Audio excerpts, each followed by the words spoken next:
Here's 5 things wrong with my Ferrari 360. So these 5 things are basically loads of different issues or quirks about the car that I find really annoying. Now, don't get me wrong, I don't hate the car, I don't hate these features, but it's just a good title. So looking at the Ferrari 360, it's a pretty clean example. I mean, for 70-odd thousand miles, it's holding up really well.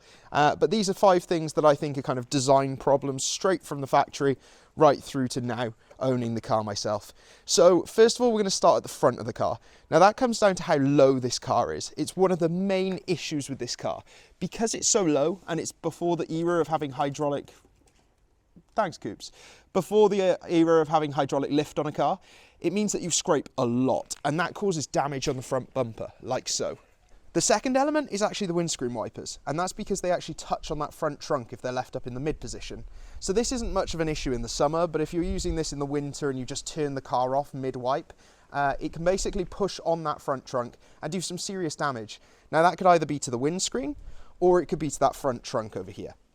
So obviously we don't want to do any of that, but it is a design flaw, and apparently it doesn't happen on left-hand drive cars. Moving round then, we have the front trunk. So the front trunk's a little bit of an annoying one. Say you're coming back to the car with a load of shopping, you can't just open the front trunk. You have to go inside the car, you have to flip a little lever, and then you can open the front trunk, which is fine. But if you've got loads of stuff, you have to leave it up the front of the car, go inside the vehicle and get everything out. And it opens you up to, you know, maybe some mild thievery. Moving inside, this is probably my my number 4, so to speak, and this is actually the dash. Now you'll also have seen this on my shorts, but basically what happens here is the leather, or the quality of leather they used in the 90s, is almost like handbag leather, which is absolutely fine until you put it under glass and leave it out in the sun. Basically what happens here is it shrinks and it goes all nasty in the sun, which is pretty funny because when I now put it in the sun, all the wrinkles then go away.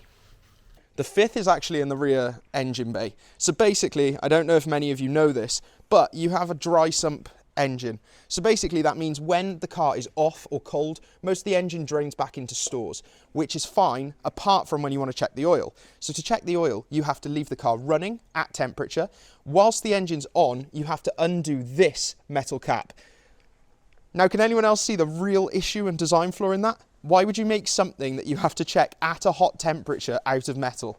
You're going to burn your fingers unless you've got a cloth near. So those are the 5 things that I hate about my Ferrari 360. Now, I know hate's a big strong word, but let me know what you think. Do you think they get on your nerves every day, or do you think you could just quite deal with it?